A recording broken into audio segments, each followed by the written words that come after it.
Hello everyone. In today's video, we'll see the differences between Kafka and Amazon SQS. So both these are messaging platform. However, when we talk about messaging in most of the applications, we need to consider two things: lightweight event messaging or messaging between components, and the other one is processing large streams of data. Although messaging system at their very base are mostly event driven architectures, however, um, we can broadly think of a messaging system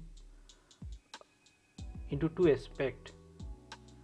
One is queue based and the other one is log based. SQS in this respect is a queue based messaging system, whereas Apache Kafka is a log based messaging system.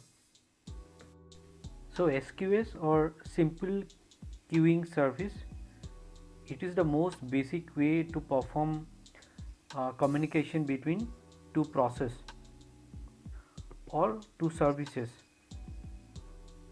In a simple queue in SQS, you send a piece of data which can be a message from one end of the queue, and one or more consumers can read the message from the other end of the queue. However, note the message is delivered once and only once to a single consumer. Although not all queuing systems have the same functionality, but once a message has been processed, it gets removed from the queue. So generally all the processors of the queue messages will execute the same type of logic and probably in the same domain.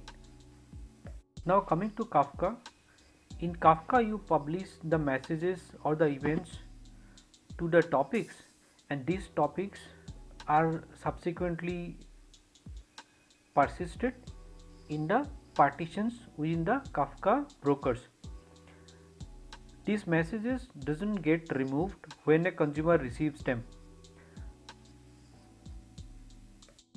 This kind of architecture allows you to replay all the messages or the events, and it also allows one or more number of consumers to process the messages with different logics based on the business rules.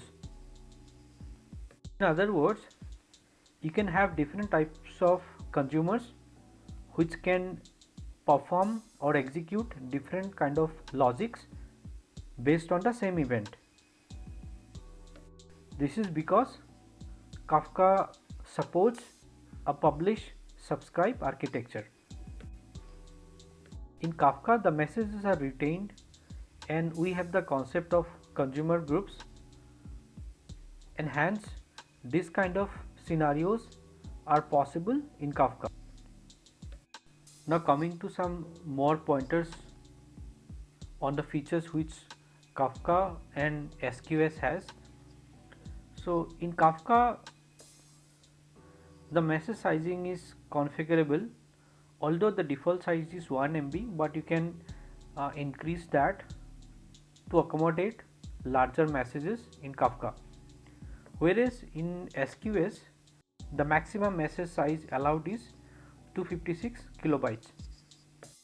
Coming to the functionality, SQS works on a pool based approach, whereas Kafka works in a publish subscribe approach. In SQS, the same message cannot be delivered to multiple consumers, whereas in Kafka, a single message can be consumed by one or more number of consumers or even by a consumer group. In SQS, if you have the queue based on first in first out approach, then the message order is preserved. Otherwise, message order would not be preserved. Whereas in Kafka, the messaging orders are always preserved. In SQS, typically the data retention period is between 60 seconds to 14 days, whereas in Kafka you can, your data retention is configurable based on the business need that you have. So you can retain the data for 1 week or 2 weeks or 1 month or 6 months based on how you configure your Kafka cluster.